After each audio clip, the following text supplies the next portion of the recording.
Yes, hello. Hello. Good morning. Good afternoon. Afternoon. Whichever continent you're on. Whichever continent? Continent, We are yes. international, apparently. Well, Could be. could be. Potential. This year. Maybe. Maybe we are. Sure. Let's do this. Yeah. Internationally. Right? Yes. Renowned. We don't do this in different languages, I'm just saying. Not on purpose, anyway. Not on purpose. I might lapse into a foreign language, but I wouldn't know what I was saying. Do you classify the British accent as a foreign language then? Because you. I do. Yeah, because when I went to London, I got the Rosetta Stone British, and I studied up on it. That's hysterical. Yeah, there's not a Rosetta Stone British. No. Yeah, made that up. Okay, hello.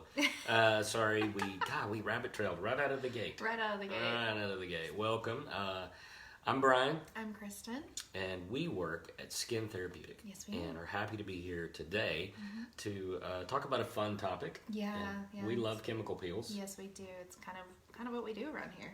It is. And so we've talked a little bit about these particular chemical peels before, but we still get questions about what's the difference. And what I'm talking about are the Jessner peels. Yes, they're a really, really great line of peels, and it's something I think people get overwhelmed because there's 6 different options, and they're like, well, what would you suggest I do here? You know, Yeah. and so let's dissect that a little bit today, and I think it'd be good to kind of differentiate what each peel would be good for, and like kind of the makeup, you know, of it, so that people understand, you know, basically where to start, and like they should.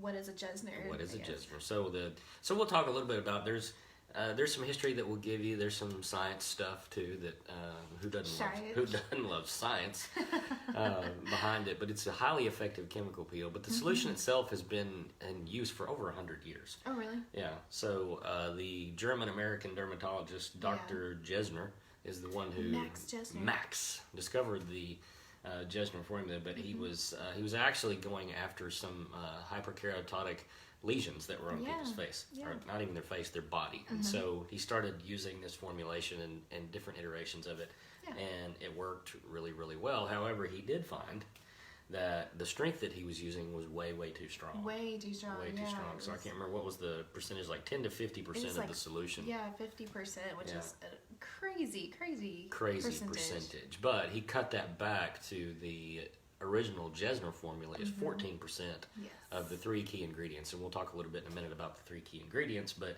that seemed to be the solution or the percentages that worked the best on a lot of different things that the Jessner chemical peel has been approved for. Yeah. I like that the Jessner formula has been around for such a long time, which means that it's kind of tried and true, you know, like it's one of those that you can really rely on to be, you know, effective to a ton of, I feel like several skin conditions, you know, are absolutely are great great candidates for this particular peel, in addition to all the modified versions of it and everything. Exactly. That's what I love about it, is that you can hit a lot of different skin conditions with this because of the 3 main ingredients. So we'll talk a little bit about the 3 main ingredients, which are salicylic acid, lactic acid, and resorcinol. And so these 3 really bond together to make a powerful solution when you look at it. So when you use salicylic, it's really an oil loving kind of an acid. It's a BHA acid, and so it's really, really good at going in there, removing oil, removing debris, and clearing out the pores, and allowing other things to penetrate a little bit deeper. Yeah, that's what I really like about it. It specifically goes to against the lipids that are in the skin, and really unclogging those pores and really dissolving, you know, in the pores, whereas the other acids kind of go after what's, you know, on the skin and surface layers, you know, epidermal layers of the skin. This one goes into the pores, so you're kind of getting, you know, a good you know, penetration in both areas of the skin. Yeah, and so it's going after those proteins that are kind of in that upper envelope, the barrier there, that really provide an antioxidant barrier in the skin, but it's going to remove a lot of those proteins in there, which is important in the chemical peeling process, but you do want to make sure you put those back later. Absolutely. Back in the envelope. Yes, definitely. The envelope, the is that envelope. what you're calling it? Yes, that's what it says right there. It's the, what is it? It's the cornified envelope. Yes. That's right, cornified. Not to be confused with corn maze or, cornified. That's all I'm gonna say. You see me just shaking. Yeah, I know. Like We're not going there. We're not gonna go I picked up on that. Okay, good. Talk about lactic acid then. That's hysterical. So lactic acid, a lot of people reference lactic because it's a natural humectant and they want to use it for dry skin and getting moisture to the upper layers of the skin from the the deeper epidermal layers and whatnot. But one thing that it's that people forget is that it's an AHA, so it's an exfoliant. Yeah, it is. And that is something that I love about it is because it doesn't have quite a small molecule as glycolic, so it doesn't penetrate the skin as aggressively, but it's still an exfoliant. Absolutely, either yeah. way. It's very effective at desquamation, as they say in the scientific world. The scientific world. Yes. So those cells, those dead cells, squams. Squams, as they're called. Yeah, we desquamate them. We desquamate Yes, them. you have been desquamated, which means exfoliation. Right, exactly. Right.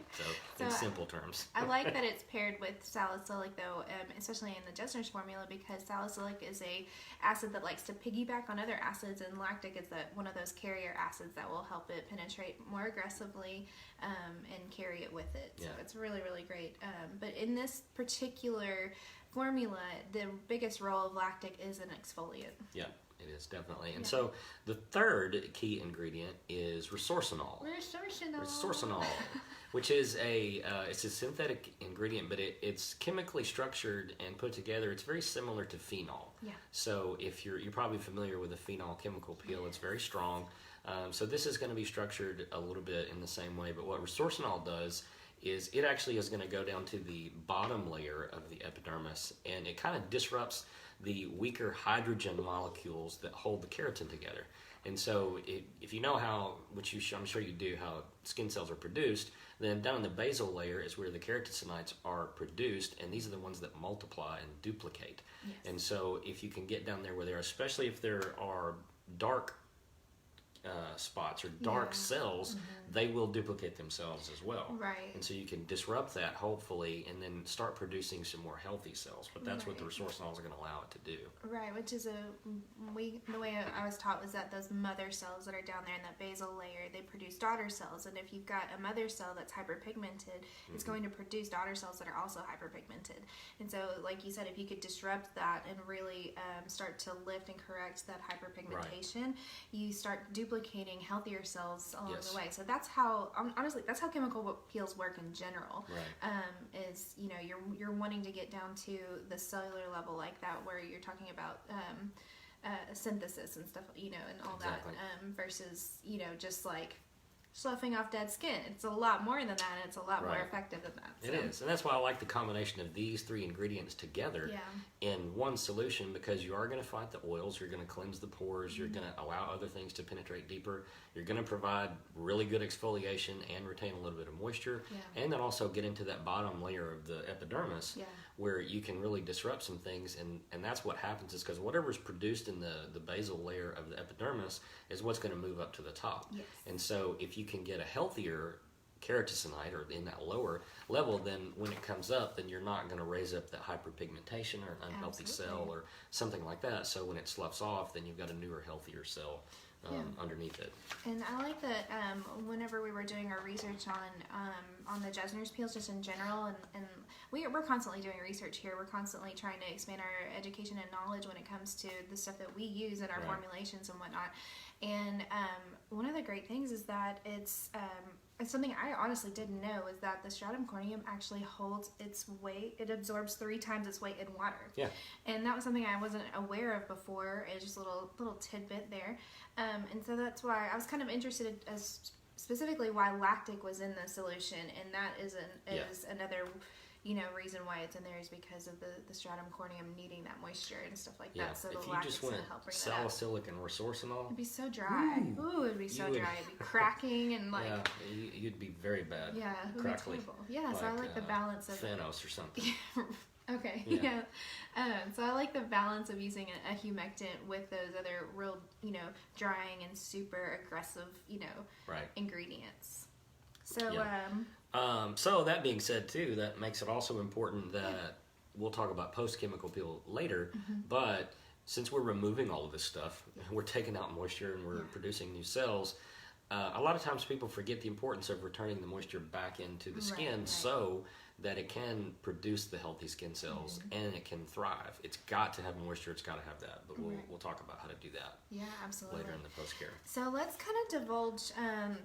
Let's shift gears a little bit and talk about. We have 6 Jessners in our line, and I think it's important to kind of dissect each one that we offer at Skin Therapeutic, just so you know the difference of each one, and we can just kind of like talk about, you know, the importance of going from like a lighter Jessner to a stronger Jessner, that kind of stuff. Yeah. So okay, yeah.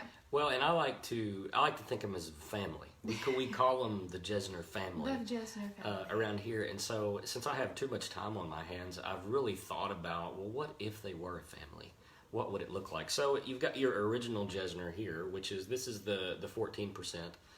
Of resorcinol, lactic, and salicylic in it. Okay. And then with the next higher level up, the Ultra Jessner, which is going to add hydroquinone, 2% hydroquinone, so great for brightening and things like that. So if I was thinking of these as a family, I would think of these two as the parents. The parents? Yeah, so if you put those little stickers on the back of your van, like these would be the big tall guys, Okay. right? Okay. So this would be here.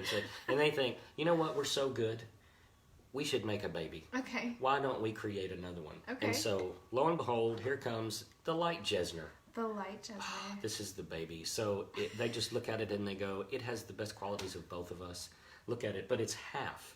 So it's only 7% of the 3 main key ingredients. So it's not as strong, but it's just as effective when you use it. And gosh, it mirrors the parents so well. And this is the kid that you go, we're so good at parenting. What do people complain about? Why do they think parenting is so hard? Let's have another one. Oh my goodness. And so, boom, the light Jessner Bright. The light Jessner Bright. Yeah, so this kid, you know, not quite as behaved as the light Jessner Bright, because it's got 2% hydroquinone in it, so it's going to do a little bit more with the brightening and those kind of things. So, yeah, chip off the old block here, chip off the old block here.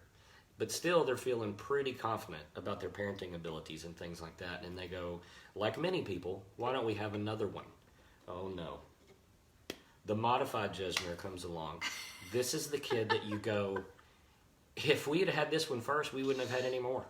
You know, because it's a little bit different and you don't really know what to do with your hands. Right. And so, because when you introduce the modified, this is where the glycolic is going to replace the resorcinol. So, obviously, it's still in the family, but it's different. And so, the parents are a little bit freaked out initially, but then they realize, oh, wait, it has different strengths, and that's great. It just does different things. Yeah. We need to talk about what's great about that. So, the glycolic replacing the resorcinol does a lot of different things, which we'll talk about, but it's just a different kind of strength and a different kind of benefit than what we're used to in the other ones. Right. And so then finally, they're happy with their family. They don't want any more kids. And then you get the surprise. You're in your 40s and you have another baby. You didn't see that coming. So now we have the light modified Jessner. Okay. And so I really want to get these stickers made for people to put on the back of their vans of the just Jessners. yeah, Jessners, and then family. the little tiny Jessner stair so steps. funny. I think it would be funny. So I hope that this will help you remember the difference in between. We're going to talk more about the details about how they're different and why they're different and what they do, because there are several things in the Jessner family that they're all, I would say, indicated for. Right. But the different strengths, some of these are going to be like the Ultra Jessner is an MD only. Right, and that's do that. something It's really super strong. important to understand. Yeah. That the reason why we classify things as an MD only is because there are some severe contraindications or reactions that could happen with the appeal of that strength, and with ingredients at that high of a percentage. So I know a lot of people are we get a lot of complaints actually about, oh, I really want to order the Ultra Jessner. I'm like, yes, but we have some alternatives for you. So if you are interested and you don't have a medical director, and it's in the scope of your practice in your state, then we can definitely talk about some options with you. But I think it's important to, the original Jessner formula is just really good for, hyperpigmentation. It's great for acne because of the salicylic and stuff that's in it. It's also good. I feel like the original Jessner's formula is one of those that would be a prime candidate for things like melasma. Absolutely. That's I think so low that's in when epidermal Dr. layers. Jessner noticed what it was good at when he was treating these lesions. Is a lot of times they're accompanied with inflammation or hyperpigmentation. Yes. And so he was noticing the effectiveness of how it treated that as well. And so that then crossed over into, you can see how it's going to help that in deeper layers of the skin, especially with hyperpigmentation, anti-aging, and those kinds of things too. And when we get into the Ultra Jessner, you're talking about that 2% hydroquinone makes all the difference. Yeah. So the Jessner, Ultra Jessner, those things are very, very strong peels. They're definitely ones that you want to stair step into. You don't want to just go straight for a Jessner or an Ultra Jessner peel. So I definitely want to, Ultra Jessner is an MD only, so you have to have a medical director. The Jessner's formula is not MD, but you need to proceed with caution with that particular peel. Yeah. And then you get into the lighter versions of that, which is the like the light Jessner and the light Jessner's bright, like you said, are half the solution of the Jessner's and Ultra Jessner's formula. The first children. Yes, the first children. So the light Jessner, 7% lactic salicylic resorcinol, and that's a good introductory peel to the Jessner's family. Yeah. It's one of those that would be I would do several peels before that, but I think with with a couple treatments underneath their belts, you could do this light Jessner's and introduce the combination of lactic salicylic and resorcinol to their skin after you've done, like I said, a few of those lighter, more superficial peels. Right. Introductory peel, light Jessner's. And then we have the light Jessner's bright, which is the other kid of the Ultra Jessner.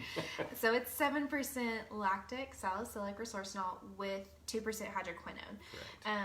So that particular one it's probably my favorite Jessner's. I love that one. It's really great for a lot of Fitzpatrick types, which is something that is kind of, with these being strong peels, this is a strong family of peels. You kind of proceed with caution whenever you get into higher Fitzpatrick types, and this one is one that is really, really great for like 3 and 4s, even 5s. Yeah, and I agree. And it's just a phenomenal peel when it comes to hyperpigmentation. It is 7% lactic salicylic resorcinol with 2% hydroquinone, and whereas the Ultra Jessner is the 14%, this is 7%. Yeah. But it still has that hydroquinone in it, so proceed with caution, especially if you're dealing with higher Fitzpatrick types. But this one in particular is really great for acne scarring, melasma, hyperpigmentation, which melasma is a form of hyperpigmentation, but like age spots, I think acne scarring is one of my favorites. This is one of my favorite peels for that particularly. Yeah, definitely. And I think, just the Jessners in general, too, are really good with scarring. Yes. And different things, especially over time. Then we jump into the modified. Yeah, which I think is Jessner. interesting. It's very We interesting. get a lot of questions about the modified Right. Jessners, and these two, I wouldn't count these out. They're not the most most famous of all the Jessners, but these are phenomenal because they introduce glycolic, and they replace they replace resorcinol with glycolic in the solution. And some people do react to resorcinol. yes, glycolic is naturally found in your body. It's derived from sugarcane or strawberries, so it is naturally derived, and it's one of those that I just love glycolic. It's a small molecule. It'll penetrate aggressively. Right. And resorcinol is similar with that. But I love glycolic because there's so much research to back it. Yeah. It is one of the most well-known AHA out there, and has the most research behind it. And it's one that you just can't ignore with the research and stuff. That it's the fact that it's in the solution. It's an amazing acid by itself, but it can either be used as like an exfoliant or a water binding agent, and it's paired with lactic, which is a natural humectant. So we're talking about disrupting that acid mantle, and then the acid's actually making your body, perform at a higher rate and being able to get that acid mantle back in balance and whatnot. So I like it. yeah, love me some light modified and modified Jessners. Yeah, so the modified Jessner, it goes back up to the 14%. So it's 14% glycolic instead of resorcinol, lactic, and salicylic. And then the light modified Jessner, then that goes back down to the 7%. So 7% anything light. of those. Yeah, if it's I light, think 7%. 7. Regular, 14. 14. Yes. Yeah. Yeah. I just said regular. I know it's a lot of information all at once, and so if you ever have questions about the Jessner's family or which one would be a good option for the specific skin condition that you're dealing with, by all means reach out to us. You can email us or give us a call here at the office, and we would love to talk through a treatment plan with you, or you can email us info@360therapeutics.com. That's a great way to get a hold of us so that we can kind of give it to you all in writing, and you don't have to sit there and try to remember everything over the phone. But and we'd love to talk about it. We'd love to talk about it. We do. This is kind of what we do. Yeah. So. Let's talk about some of the indications, and it's kind of across the board for all the Jessner family it is. that we talk about. So you're talking about acne, melasma, post-inflammatory hyperpigmentation, acne scarring, freckles, photo damage, and I think thicker skin too. And that's one of the things that when Dr. Jessner was doing this, it was because of these thicker patches of skin and these bumps that actually come from that. And so that's what makes it such a great exfoliator, is that it's able to dissolve those things that hold the skin cells together, especially the dead skin cells, and help them to slough off. Yeah, and one thing to know is it's not just about peels can be done all over the body. And so if you have somebody that has that chicken skin, you know what I'm talking about, with like the overproduction of keratin in their body, and they get those white pockets or whatever, you can do those on the arms. You can do peels on the arms. And I think that's what he was looking at, was those kinds of things. Yeah, and I'm just from personal experience, like that's what I do during the fall and winter, is I peel my arms, tops of my hands, and these are the ones I go to all the time. Is the Ultra Jessner, to help with photo damage and stuff, and the modified Jessner even to help with those. So you can do those, on the so if you have any kind of overproduction of keratin, these are specifically a great option, great peel option for that skin condition. So let's talk about contraindications, because we've talked about the percentages and everything, but I don't think that we have really I don't think a lot of people grasp how powerful these can actually be. And so it's not just something you just do willy-nilly. These are peels that you need to really proceed with caution, stair-step into, and definitely pay attention during the treatment itself to how your client's feeling, what their skin's looking like, and those kinds of things. Absolutely. So one big one, post-inflammatory hyperpigmentation, that one is something to look for. If you penetrate the skin too aggressively, too fast, then this will happen. And it is very hard to get someone back in balance and to get that the inflammation down to where you can actually treat the hyperpigmentation that was caused from going too aggressive too fast. And then of course, like dermatitis, infection of the area, you definitely need to stop any kind of isotretinoin or anything like that 6 months to a year prior to getting these family of peels. Yeah, if you're really using that prescription strength retinoin, then that's going to be it could produce some hyperpigmentation and inflammation. Definitely don't do these peels when you're pregnant. No. Or any other chemical peels, I feel like. Anything when you're pregnant, we're going to say this forever, ask your doctor. Ask your doctor, get permission. So if you have someone who is pregnant, who is currently, has, bought a treatment plan of peels from you, we may be looking at some other options as far as that's concerned. If you have any known allergies to resorcinol, lactic, or salicylic or glycolic, then you probably need to proceed with caution, not use them, depending on what your allergy is. Absolutely. And I think the biggest one is unrealistic expectations. This is something that we deal with across the board, I feel like, as licensed professionals just in this industry, in anything, whether it be cosmetic aesthetics or medical aesthetics type thing. Unrealistic expectations is one of those things where you have to kind of gauge client by client, but explaining to them that it's not just like a one-time fix-all, and chemical peels are meant to be in a series. So if you are, if they're like, I want the Ultra Jessner, and that's the first time you've ever sat down with this person, no. We need to be looking at another treatment plan leading up to. We can get to the Ultra Jessner, but it's just not one of those that we can do immediately starting out. And you can explain to them why.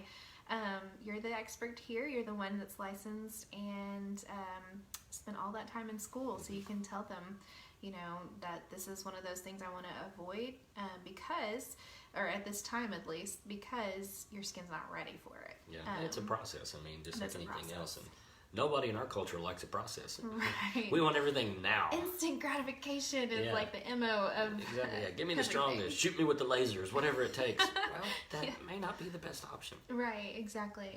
Yeah, and you definitely have you're in a position where you can tell them that, and they may not be extremely ecstatic, but at least you are doing your due diligence as the licensed professional.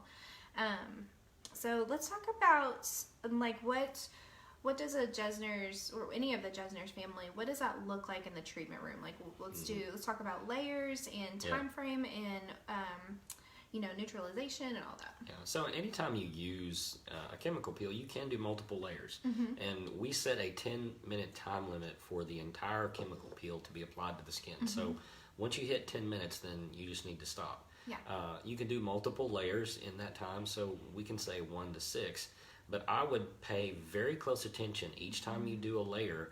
Let it sit there. Yeah. And see what happens. What's their skin doing? Ask them on a scale of 1 to 10, what's your pain scale? Yes. But you'll be able to see redness or erythema, inflammation, whatever. If something's cropping up, then you need to be able to look at that and make a good judgment based on their skin type, what their history is. I'm sure you've done a good intake process. You know what kind of products they're on, medication, whether they've used any retinoids, anything like that. All of that factors into how they're going to react. Yeah, so if you're on any kind of retinol, for example, or if you have a skin condition like rosacea, you're going to react pretty quickly to any kind of chemical peels or anything that's going to stimulate and protrude the skin like these peels do. So if you have a client that's on a pretty strong retinol, they're going to start getting pink pretty much immediately within the first couple seconds of applying that first layer. So definitely a heightened sensitivity with those with that particular product use, and then of course things like rosacea where you're just naturally prone to inflammation. The pinkness will definitely the circulation will definitely come to the surface a lot quicker. So just be very keen on taking your time between each layer, letting it soak in, and you'll be able to see it visibly. Right. You'll see the sheen of product just, sitting on the pore or sitting on the surface levels of the skin. And so until that really soaks in, and it'll be slower and slower each layer you add. Right. So you need to give ample time between each layer. And the whole 10-minute time frame is the time frame of applying layers. So if you applied a layer at 9 minutes and you're letting it soak in and that 10-minute mark hits, that's okay because these are self-neutralizing. Right. So after that layer soaks into the last layer that you apply soaks into the skin, you just basically have to sit back and let it do its work. And you'll start to feel the tingly sensation as it self-neutralizes. Yeah, and your clients may peel and they may not. A lot of factors go into that as to whether or not that will happen, but it doesn't mean that it's not working. Right. It just 100%. depends, because it's still going to disrupt those things. It's still going to slough those skin cells off. It may just not be visible, and you may not have the big sheets of peels. Yeah. It depends on what other products that they're using in addition to that, after and post-care. Right, exactly. So that unrealistic expectation, I think it's important to say, to not back yourself into a corner and say, oh yeah, you're going to peel in sheets, it's a Jessner. You need to be realistic because every client is different, and tell them, you could peel a little bit, you could peel a lot, or you probably won't see some visible peeling at all. There's just a lot of factors that go into that make it impossible just to pinpoint, one kind of reaction to, a physical sloughing. Yes. So what about pre-peel care? I think it's important to kind of go over that too, not just what you do post-peel. What can you do leading up to a Jessner of any kind? Well, I would definitely say, stop the retinol products a couple of weeks prior. Again, if it's the stronger ones like the prescription, then you'll need to start those, 6 months in advance. Yeah. And no abrasive treatments, Right. A couple of weeks prior. So no microdermabrasion, no dermaplaning. What's the other one I'm missing? Especially if it's your first time with the Jessner. Especially with a Jessner, and then, no Accutane. Oh my gosh, 12 months, guys. Yeah, Accutane 12 needs to months be 12 months before you get any chemical peel. Right. It is.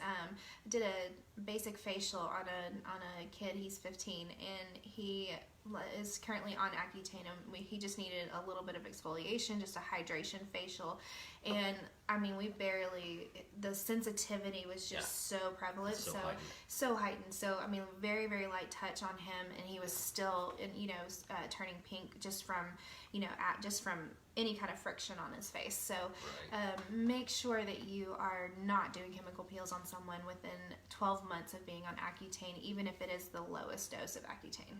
Yeah, I think so too. And then, after that, it's like we've said all along, it is a process, and you may peel or not. And I know for me, when I did the Ultra Jessners, some of the brown spots that came up, yes. I thought they were scabs. I mean, I was really scared the first time I did it, but they eventually, I let them come to the surface, and they did just come off. But that's what it's supposed to do. Yeah, the Jessners can get ugly before they slough off. The first time you see it, you're like, you may think, oh my God, I've got a chemical burn. Well, you may not. It may just be the hyperpigmentation coming to the surface, and so. But you can call us about those too. Absolutely, we love getting pictures from you guys too. If you have anything like that where you're kind of scared about, I'm not real sure if this is supposed to be this color or whatever, you can send it to us and we'll talk you through it. Most of the time, the majority of the answers are, that's it looks about right.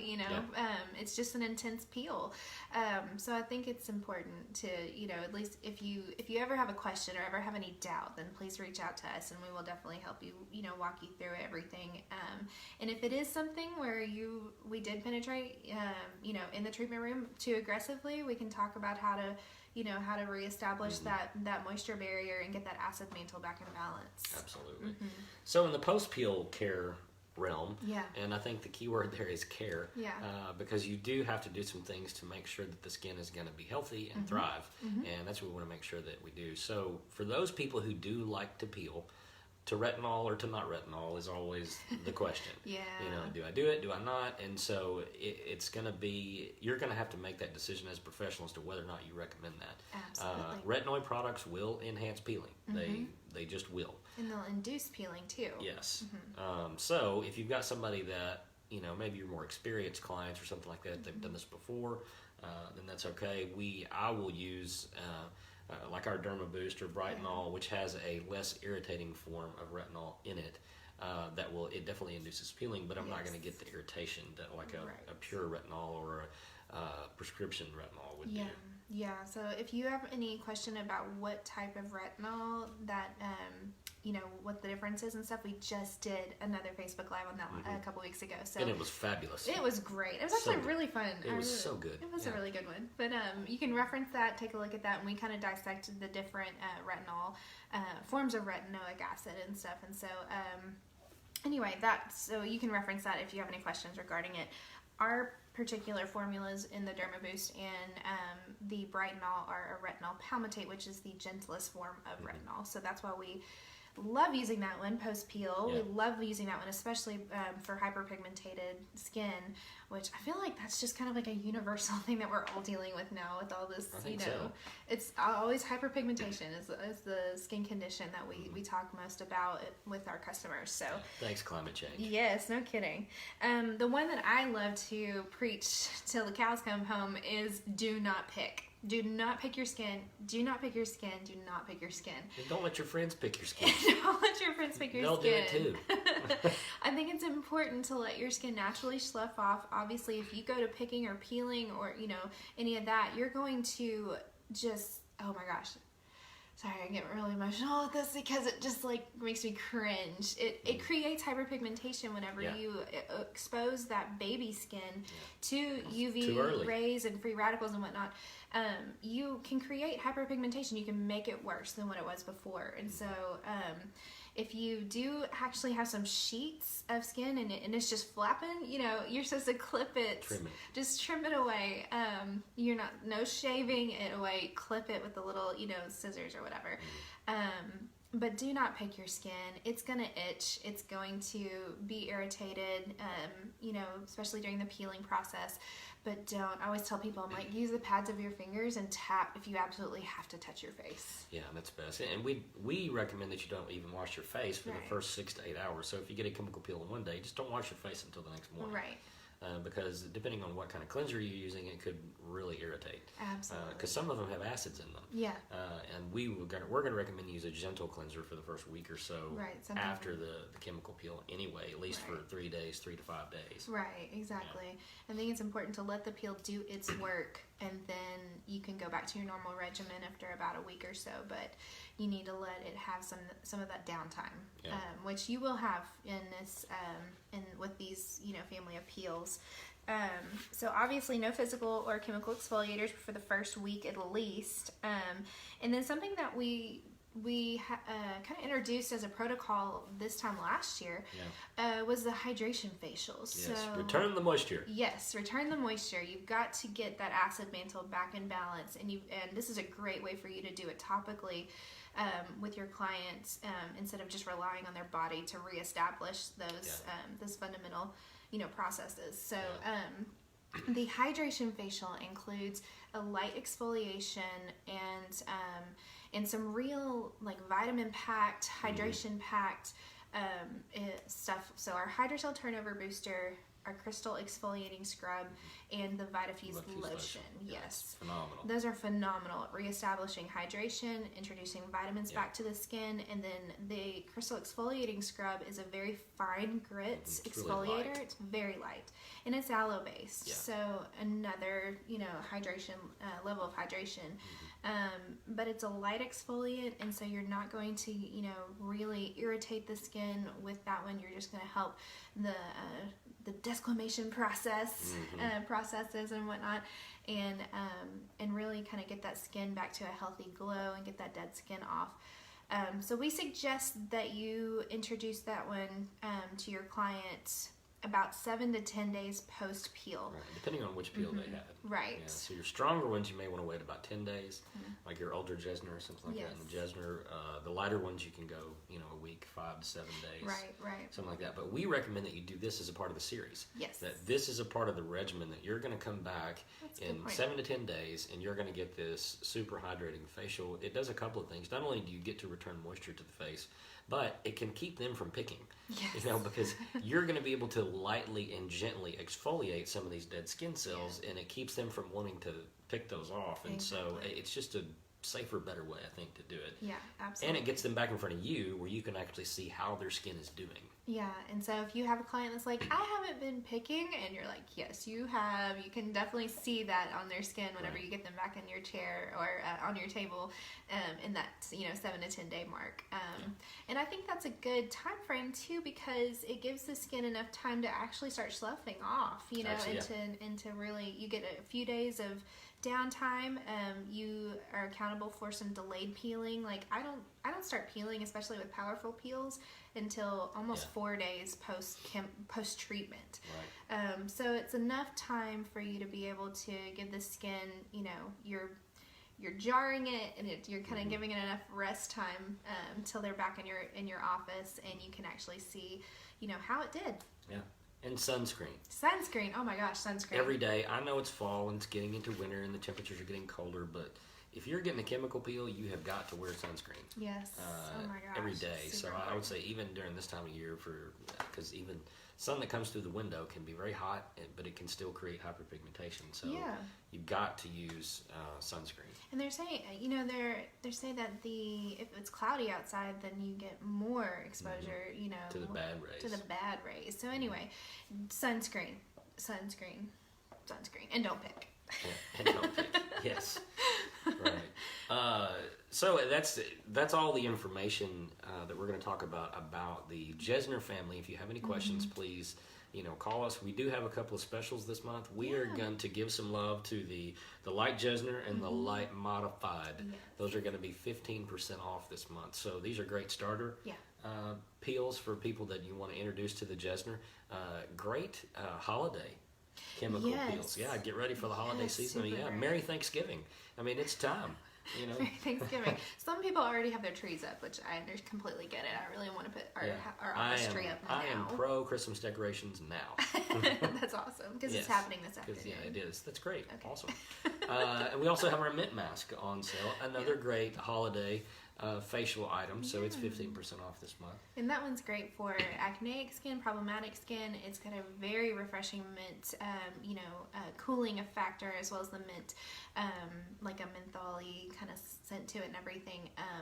And I like that one to, kind of like help with, like I said, inflamed or problematic skin, acneic skin types. Because as it dries on the skin, it actually, you can see the toxins coming out. Yeah. It like almost oxidizes, and you can see it like pulling out these little white specks of wherever like pimples or toxins are coming out. It'll just pop up, and it's really cool to watch. So. Yeah. And we still have the bundles of the hydrating facial that we can do for you too. It's cheaper to buy those in the bundle than it is to buy them separately. So if you want to do that, you can make sure you're getting your clients back in to schedule that facial. Then you can get a good deal on that bundle as well. Absolutely. Well, thank you so much for joining us, and this was kind of a long one, but it was, but it's important. It's a lot of information. It's really important. It's all very important. So we hope you enjoyed it, and we will be back in a few weeks with a new topic. So we'll see y'all then. Yeah. Thanks, guys. Bye.